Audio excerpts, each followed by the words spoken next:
नमस्ते। मैं ये देख रहा हूँ कि पूरे देश के किसान आंदोलित हैं। उन्हें ऐसा लगता है कि भारत सरकार ने किसानों से संबंधित जो 3 बिल लेकर आई है वो उनके खिलाफ है। मैं कृषि वैज्ञानिक होने के नाते मुझे ऐसा लगता है कि किसानों को इसके लाभ की जानकारी नहीं दी गई है, केवल इसके बारे में भ्रम फैलाया जा रहा है। मेरा विश्वास है कि बहुत सारे किसान जो आंदोलन कर रहे हैं उन्हें इन तीनों बिल के बारे में नहीं पता है। शायद पता होता तो वे आंदोलन नहीं करते।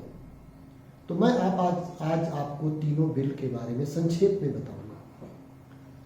इस बिल आने के पहले भारत सरकार ने भारत में एपीएमसी एक्ट था, agricultural produce marketing committee act, जिसको हम सामान्य भाषा में ही मंडियां कहते हैं, मंडी समितियां कहते हैं। मालूम था कि किसान अपने पैदावार को लेकर दूर नहीं जा सकता, तो किसानों के लिए मंडियां बनाई गई, हर जिले में मंडियां बनाई गई और किसान अपने उत्पाद को लेकर, अपनी पैदावार को लेकर मंडियों में जाता है। वहां किसान सरकार के द्वारा बनाए गए आढ़तिये, जिनको एजेंट कहते हैं, जिनको हम मिडिल मैन कहते हैं, वो लाइसेंसी एजेंट हैं, जिनको हम सामान्य भाषा में आढ़ती कहते हैं। तो आढ़तिये वहां बैठे हुए हैं, किसानों से बार्गेन करते हैं, किसानों के उत्पादन का वो मूल्य तय करते हैं।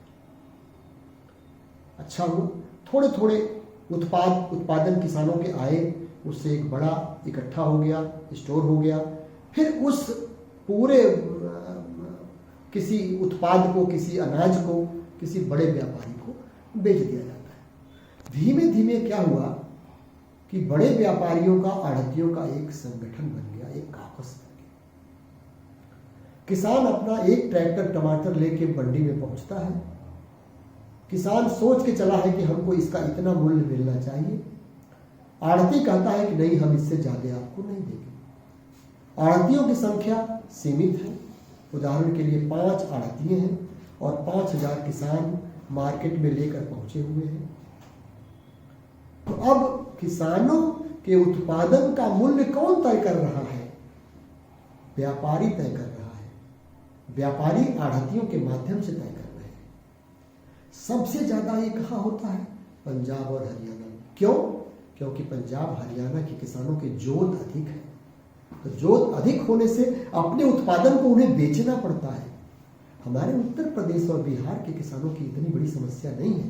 क्यों? क्योंकि उनकी जोत छोटी है। उनके ज्यादातर किसान यहाँ छोटे हैं, तो वो अपने पैदावार को पहले खाने के लिए प्रयोग करते हैं। आपको मैं बता दूं कि 2019 के कांग्रेस के घोषणा पत्र में लिखा हुआ है कि हम एपीएमसी एक्ट में संशोधन करेंगे। भाजपा के घोषणा पत्र में लिखा हुआ है कि हम एपीएमसी एक्ट में संशोधन करेंगे। जब पार्टियां विपक्ष में होती हैं तो कहती हैं कि हम मंडी समितियों के नियमों में संशोधन करेंगे, और जब सरकार में आके संशोधन करने लगती हैं तो विपक्षी पार्टी विरोध करते हैं। पहला एक सरकार ने क्या किया? सरकार ने पहला एक बिल बनाया। अभी ये बिल है, पहला बिल है। बिल क्यों है? क्योंकि अभी राष्ट्रपति ने हस्ताक्षर नहीं किया है। राष्ट्रपति जब हस्ताक्षर कर देंगे तो ये एक्ट हो जाएगा। तो इस समय पूरे आढ़तियों ने, राजनीतिक लोगों ने, व्यापारियों ने पूरा जोर लगाया है कि ये बिल एक्ट में न बदल सके। तो पहला बिल क्या सरकार लाई कि farmers produce trade and commerce bill, promotion and facilitation. सरकार ने क्या कहा? सरकार ने कहा कि मंडियां बनी रहेंगी, मंडियों के साथ किसान कहीं भी बेच सकता है। अभी तक किसान मंडी से बाहर नहीं जा सकता था। बहुत सारे यूट्यूब पर चैनल हैं, वो कहते हैं कि किसान पहले भी कहीं बेच सकता था। मैं वो बात नहीं कर रहा हूं कि चंदौली और बनारस का किसान अपने ट्रैक्टर से बिहार लेके जाता था। वो बिहार जाता था तो गलत जाता था। वो किसी सिपाही को पैसा दे के जाता होगा, लेकिन नियम नहीं कहता है। नियम कहता है कि बनारस का किसान बनारस की मंडी पर ही आएगा। तो किसान बाध्य होता था एक जगह बेचने को, और वहां बैठे हुए एजेंट उसको बार्गेन करते थे। इसमें किसान पिसता था। तो किसान क्या करता था? लोकल मार्केट में बेचता था। किसान मंडी पर जाता ही नहीं था। मंडी पे जाने वाले कौन किसान थे? बड़े किसान थे। और जो बड़े किसानों का संगठन था आढ़तियों के साथ, उनका एक काकस था। अभी हमारे यहाँ चंदौली और बनारस के छोटे किसान व्यापारियों को बेचते हैं, व्यापारी फिर जाता है मंडी में बेच देता है, और फिर मंडी में उसको अच्छा दाम मिल जाता है, क्योंकि वो उसका लिंकेज बना हुआ है। तो किसान को फायदा नहीं था। तो धीमे धीमे इस काकस को तोड़ने के लिए सरकार ने किसानों के पास एक विकल्प दिया। तो विकल्प का फायदा किसको मिलता है? हमेशा किसान को मिलेगा। किसान बोलेगा कि हमें यहां तुम रेट अच्छा नहीं दोगे तो हम दूसरी जगह ले जाएंगे। तो किसान अब बार्गेन करेगा। अब किसान बार्गेन कर सकता है आढ़तियों को, इसलिए आढ़तिये परेशान है। क्योंकि हरियाणा और पंजाब में बड़े बड़े किसान हैं, वो ज्यादातर अपना माल मंडियों में बेचते हैं, तो मंडियों में उनका काकस है, तो वहां पर ज्यादा आंदोलन हो रहा है। और मंडियों से क्या होता है कि टैक्स मंडी समिति को मिलता है, सरकार को मिलता है। तो सरकारें जो विपक्ष में सरकार बैठी हुई हैं, सरकारों को बहुत सारा पैसा मिलता है, जो सरकार उसको अपने तरीके से खर्च करती है। वो उनको लगता है अब जब हम बिचौलियों को खत्म करेंगे तो प्रॉफिट किसानों को जाएगा। आज आप देखते हैं एक अच्छे विकसित राष्ट्रों में क्या होता है कि जो पैदावार का जो मूल्य है, किसानों को जो मूल्य मिलता है, हमारे देश में 2 गुना तक मार्केट में जाता है। कोई सब्जी हमको 20 रुपये किलो मिलती है, हम समझ जाते हैं कि 10 रुपये से ज्यादा किसान को नहीं मिला होगा। यह 65 से 100% तक बिचौलिए खा जाते हैं। यदि बिचौलियों को खत्म कर दिया जाए तो किसानों को फायदा हो। अब बिचौलियों को खत्म करने के लिए सरकार एक बिल लेकर आई है। इससे परेशानी किसानों को नहीं है, इससे परेशानी है बिचौलियों को, आढ़तियों को, व्यापारियों को और उन राजनीतिक संगठनों को जिनका कब्जा मंडी समितियों पर था। मैं नाम नहीं लूंगा, इसलिए वो भी सरकार का में रहते हुए सरकार का विरोध करने लगे। क्यों? क्योंकि उनका मंडी समितियों पर कब्जा था, आढ़तियों पर उनका कब्जा था, आढ़तियों से उनका संगठन बना हुआ था। तो मेरा अपना मानना है कि मंडियां बनी रहेंगी, किसानों को एक अलग बेचने का एक स्थान विकल्प मिल गया। अब तो इंटरनेट का समय है, किसान अपना माल लेकर, उसको मालूम है बनारस में बैठा हुआ किसान इलाहाबाद में यदि मूल्य अधिक है और देखता है कि उसको ट्रांसपोर्टेशन चार्ज भी मिल सकता है, तो क्यों नहीं जाएगा अपना सामान लेकर? क्योंकि नेट से वो देख सकता है, नेट से बुकिंग कर सकता है अपने माल की, और जब उसे फायदा होगा तभी जाएगा। किसान को कौन बाध्य कर सकता है? दूसरा बिल सरकार लेकर आई है, एग्रीमेंट ऑफ प्राइस एश्योरेंस। ये बहुत अच्छा बिल है। कैसे कि मैंने बहुत सारे किसानों को रोते हुए देखा है। बहुत सारे किसान ऐसे हैं कि जो प्याज की खेती करते हैं, मटर की खेती करते हैं, सब्जी की खेती करते हैं। इस साल प्याज का रेट बहुत बढ़ा, तो किसी बोने वाले किसान को बहुत फायदा हो गया। इसका प्रचार प्रसार हुआ, गांव के लोगों ने सोचा कि इसने तो बहुत कमा लिया। दूसरी साल पूरे गांव के लोगों ने प्याज लगा दी और उस साल मूल्य गिर गया। मूल्य गिर जाने सभी किसान रोने लगे। किसानों ने आत्महत्या कर लिया कि हम तो ये सोच कर बोए थे कि हमें 1 लाख मिलेगा और हमें 10,000 भी नहीं मिल रहा। तो क्या ऐसा एग्रीमेंट यदि कोई व्यापारी आपसे करता है, एक व्यापारी आपके किसान के पास जाता है, एग्रीमेंट करता है। एग्रीमेंट का मतलब अनुबंध होता है। एग्रीमेंट का मतलब होता है कि दोनों की सहमति होनी चाहिए। किसान से वो पूछेगा कि तुम क्या लगाते हो? किसान बोलेगा मैं तो गेहूं लगाता हूं। व्यापारी बोलेगा कि हेक्टेयर में तुम्हें कितना गेहूं मिल जाता है, कितना फायदा हो जाता है। उसने वो बोलेगा, वो भी बढ़ा के ही बोलेगा मुझे तो 50,000 रुपये मिल जाता है हेक्टेयर में। व्यापारी बोलेगा मैं 60,000 दूंगा, मैं जो कहूंगा वो लगाओ। तो किसान को जब पहले से मालूम होगा कि हमारी पैदावार का मूल्य हमें 60,000 मिलना है, तभी वो एग्रीमेंट करेगा। एग्रीमेंट होना है, न कि बाध्यता नहीं है किसान की। एग्रीमेंट में बाध्यता नहीं होती है। लेकिन अब आप कह रहे हैं कि इसे व्यापारी का फायदा होगा। व्यापारी का फायदा क्यों नहीं होना चाहिए? क्या व्यापार को बढ़ावा नहीं मिलना चाहिए? आप ये कैसे कह सकते हैं कि व्यापारी का फायदा नहीं होना चाहिए? देश में व्यापार नहीं होगा, सरकार कैसे चलेगी, समाज कैसे चलेगा, बिजनेस कैसे चलेगा? लेकिन आप कहिए कि व्यापार का भी फायदा, व्यापारी का भी फायदा हो, किसानों का भी फायदा हो। आज जो किसान हैं उससे बेहतर स्थिति में होंगे। किसान अपना धान गेहूं छोड़कर व्यापारी के कहने पर तभी बोएगा जब वो एग्रीमेंट करा लेगा कि हमें अधिक मूल्य मिलेगा। सरकारी नौकरी के पीछे किसान पड़ा हुआ है। आज हमारे यहाँ क्षेत्र के किसान, यूपी और बिहार के किसान अपने 10 बीघे खेत बेचकर चपरासी की नौकरी पाने के लिए लालायित है, सरकारी नौकरी पाने के लिए। क्यों? क्योंकि प्राइस एश्योरेंस है। मैं अध्यापक हूं, मुझे मालूम है कि हमको पहली तारीख को इतनी तनख्वाह मुझे मिलेगी।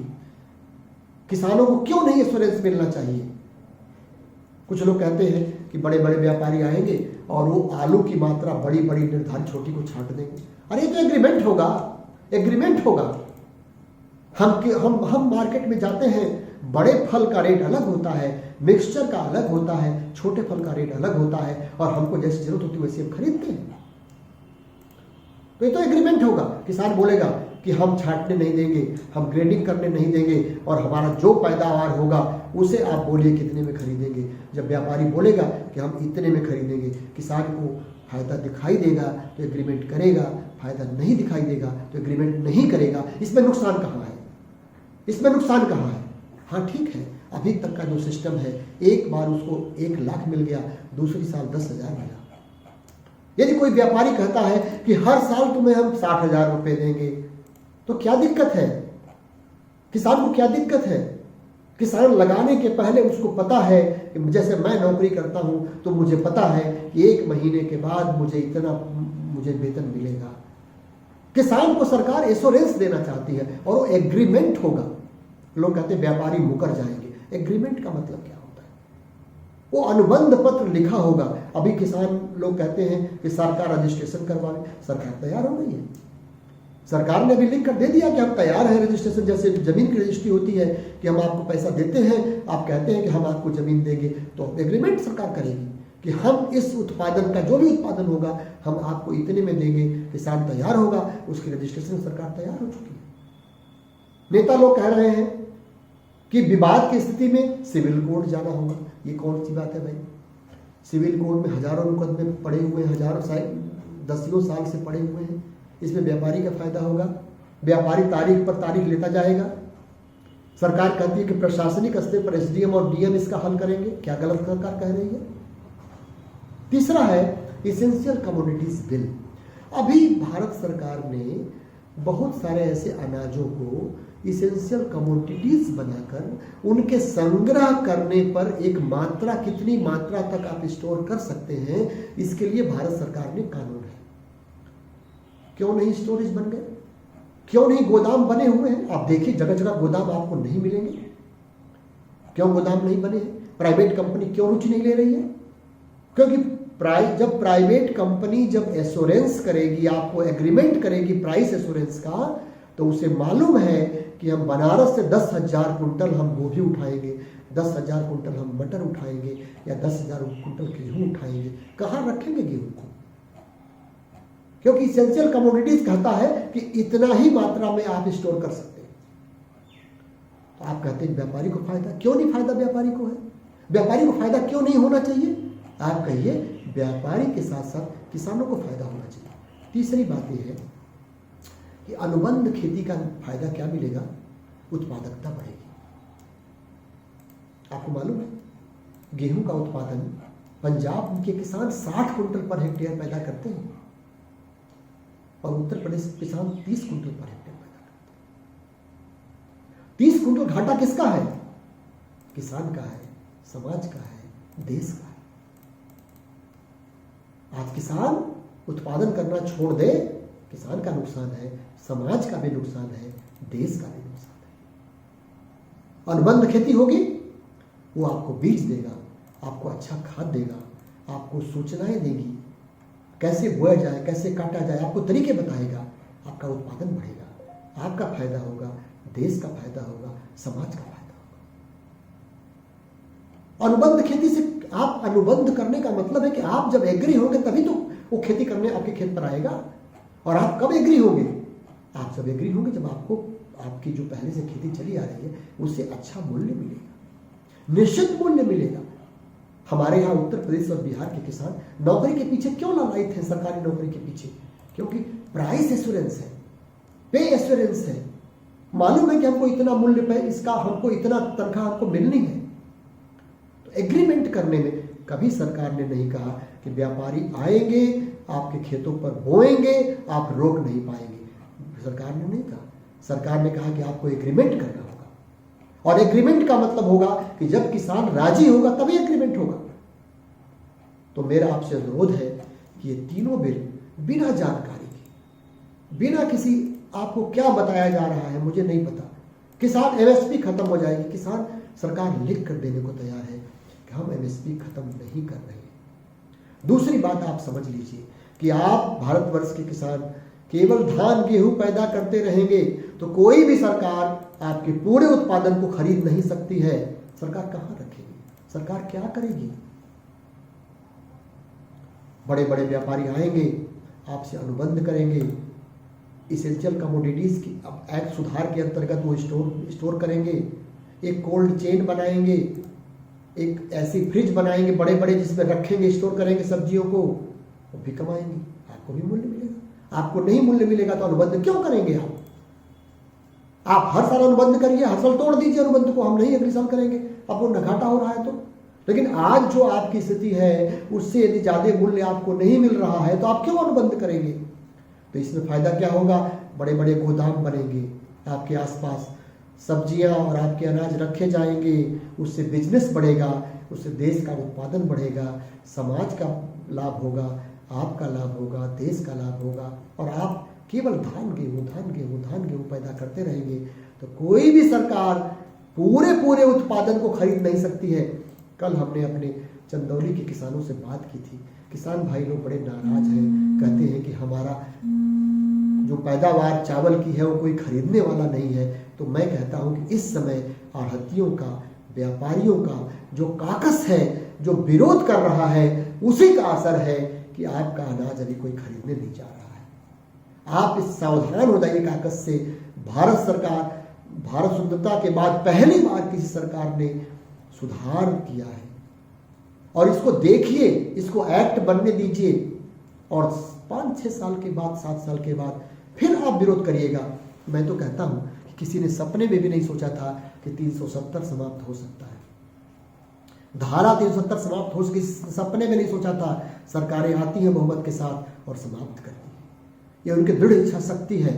मैं कहता हूं कि यदि किसानों के विरोध में बिल जाएगा, कोई सरकार आएगी, कोई भी सरकार आएगी, बहुमत से आएगी और इन एक्ट को फिर खत्म करेगी। लेकिन अभी आप स्वीकार कीजिए कि जो आप किसान, मैं कहता हूं यदि पुराने सभी बिल, पुराने नियम सब अच्छे थे तो किसान आत्महत्या क्यों कर रहा था?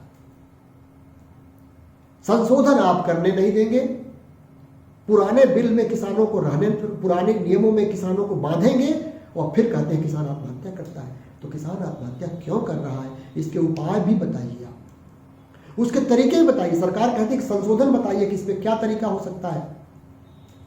तो जो आढ़तियों का, व्यापारियों का काकस है, वो आत्महत्या करने को किसानों को मजबूर कर रहा है। अनुबंध खेती से, अनुबंध का मतलब एग्रीमेंट आपको करना होगा। मैं अपने खेत को किसानों को देता हूं बोने के लिए, और वो कहते हैं कि 15,000 रुपया हम 1 साल में देंगे। ठीक है, हम राजी होते हैं। हमारे उत्तर प्रदेश किसान जिनके पास खेती है और जो खेती नहीं करा पा रहे हैं, वो अपने गांव के किसी किसान भाई से कहते हैं तुम खेती करा दो, तो वो किसान कहता है कि हम 20,000 रुपया आपको साल में देंगे, और हम तैयार। बहुत सारे किसान मुझसे कहते हैं कि एमएसपी खत्म हो जाएगा। किसान कह रहे हैं कि व्यापारी किसानों की जमीन को कब्जा कर लेंगे। इसका क्या उपाय है? कैसे आपके भ्रम को दूर किया जाए? मैं काशी हिंदू विश्वविद्यालय में अध्यापक हूं।